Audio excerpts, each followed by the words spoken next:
गमशदा cycle, दादा जान और मासूम अली। दादा जान एक बूढ़े आदमी, लेकिन दिल से जवान थे। अली एक नौजवान लड़का, बहुत शरारती। हैं। अली आता है और दादा जान से बातें करता है। अली, दादा जान, आपकी साइकिल तो बहुत पुरानी है। दादा जान, हाँ बेटा, ये मेरी पहली साइकिल है। मैंने उसे कभी नहीं बेचा। अली, लेकिन दादा जान, ये तो बहुत खिस्ता हाल है। उसकी चीन भी जंग आलूद है। दादा जान हंसते हुए, बेटा, ये साइकिल मेरी ज़िंदगी की तरह है। पुरानी ज़रूर है, लेकिन चलती है तो है। अली, साइकिल को गौर से देखते हुए, दादा जान, आपकी साइकिल का एक पेडल तो गायब है। दादा जान घबरा कर, क्या बात कर रहे हो, अभी तो था। दादा जान साइकिल का पेडल ढूंढने लगते हैं। अली हंसता है।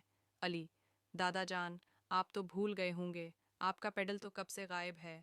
दादा जान उदास होकर, शायद तुम ठीक कह रहे हो, लेकिन मुझे याद नहीं कि कब गायब हुआ। बच्चा करीब आकर, दादा जान, आपका पेडल तो यहाँ है। बच्चा दादा जान का पेडल उठाकर उन्हें देता है। दादा जान खुश हो जाते हैं, को गोद में उठाकर, शाबाश बेटा, तुमने तो मेरी मुश्किल हल कर दी। अली मुन्ना बनाकर, दादा जान, आप तो बहुत भूल जाते हैं। दादा जान हूंसते हुए, बेटा, मैं बूढ़ा हो गया हूँ, लेकिन दिल तो अभी जवान है। दादा जान साइकिल पर सवार होकर बच्चों के साथ पार्क में घूमते हैं। बच्चे हंसते और तालियां बजाते हैं। पैगाम: बड़ों का एहतराम करें और उनकी मदद करें।